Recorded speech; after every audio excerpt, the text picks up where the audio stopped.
안녕하세요. 이번 영상에서는 공제받지 못하는 매입세액에 대해서 학습해 보도록 하겠습니다. 여러분 아시다시피 부가가치 납부세액은 매출세액에서 매입세액을 차감해서 계산을 합니다. 매입세액은 내가 납부할 세금에서 차감되는 항목이니까 우리는 매입세액 공제라는 표현을 사용했었습니다. 그럼 매입세액은 사업자 입장에서 많으면 많을수록 좋은 거가 되겠죠. 그만큼 납부세액이 감소하게 되니까. 그런데 이 매입세액이 무조건 공제가 되는 것이 아닙니다.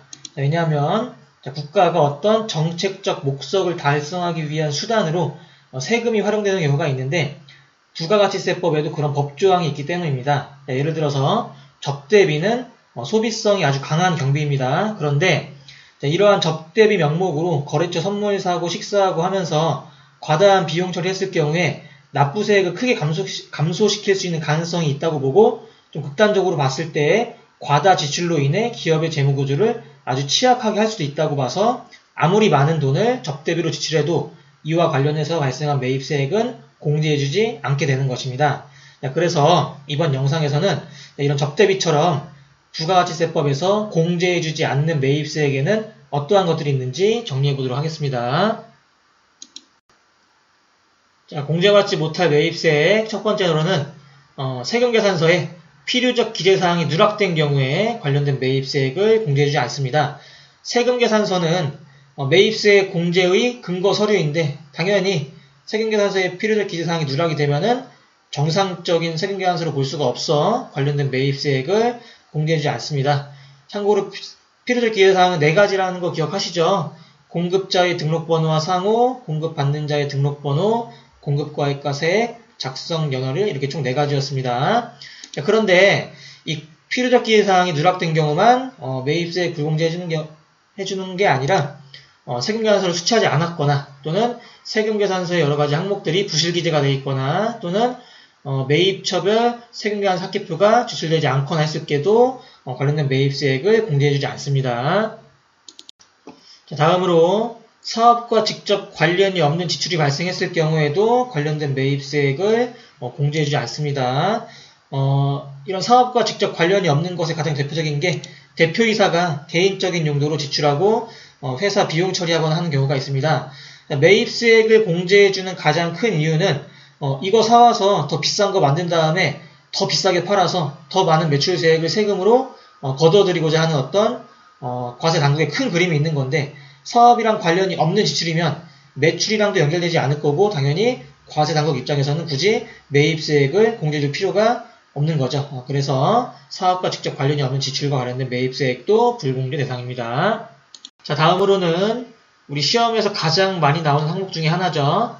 자, 비영업용 승용차의 구입, 유지, 임차와 관련된 비용도 매입세액 불공제 대상입니다. 자, 먼저 부가가치세법에서 말하는 비영업용 승용차를 함은 쌤이 지금부터 말씀드리는 2가지 조건을 모두 만족할 때를 말하는데 첫 번째는 승용차를 이용해서 사업을 영위하지 않는 경우를 말합니다. 자, 여기서 단순히 회사 영업부에서 사용한다고 영업용 승용차가 아니라 그 승용차가 있어야만 우리 사업의 존재 유무를 확인할 수 있는 그런 개념으로 보시면 되겠습니다.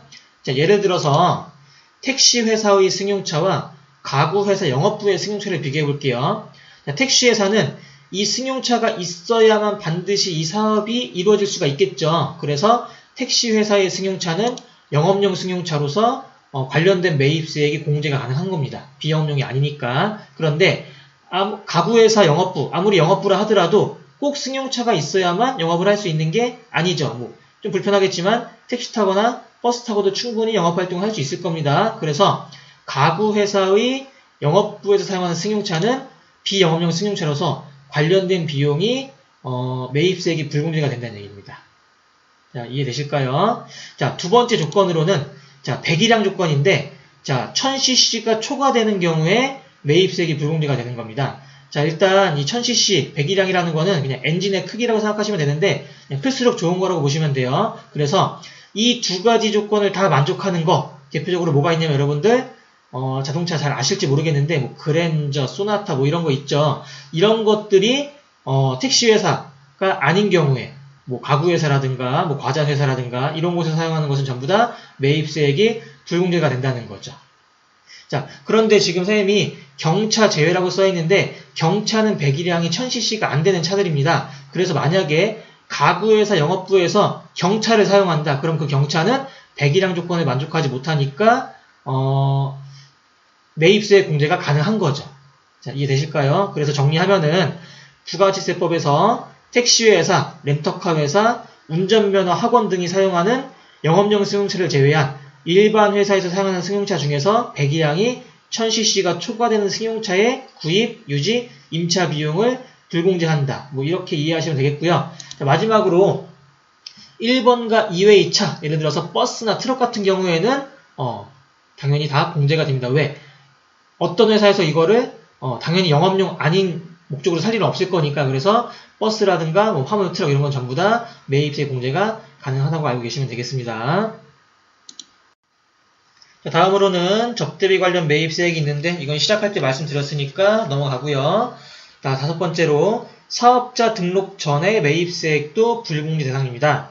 자, 일반적으로 사업을 개시하면은 20일 이내에 사업자 등록을 해야만 합니다. 근데 안 했습니다. 그러면은 그 안 한 기간 동안에 발생한 매입세액은 전부 다 공제받지 못하게 되는 건데, 다행히 과세기간 종료하고 나서 20일 이내에 사업자 등록을 하면은 관련된 매입세액 전부 다 공제가 가능합니다. 예를 들어서 1월 1일날 사업 개시하고 사업자 등록 쭉 안 하다가 7월 20일 이전에, 과세기간 종료가 6월 30일이니까 7월 20일 이전에 사업자 등록을 했다. 그러면은 매입세액이 공제가 된다는 얘기입니다. 아시겠죠? 자, 마지막으로 면세사업 관련 매입세액입니다. 자, 일단 과세사업자와 면세사업자의 비교부터 한번 보시겠습니다. 자, 과세사업자는 매출세액에서 매입세액을 공제해서 납부세액을 계산한다고 했었습니다. 자, 그런데 면세사업자는 판매하는 재화 자체가 면세니까 매출세액이 없습니다. 매출세액이 없다는 것은 과세 당국의 입장에서는 징수할 세금이 없다는 거죠. 그래서 쿨하게 너한테 거둘 거 없으니까 너한테 돌려줄 것도 없는 셈 치자, 이렇게 되는 것입니다.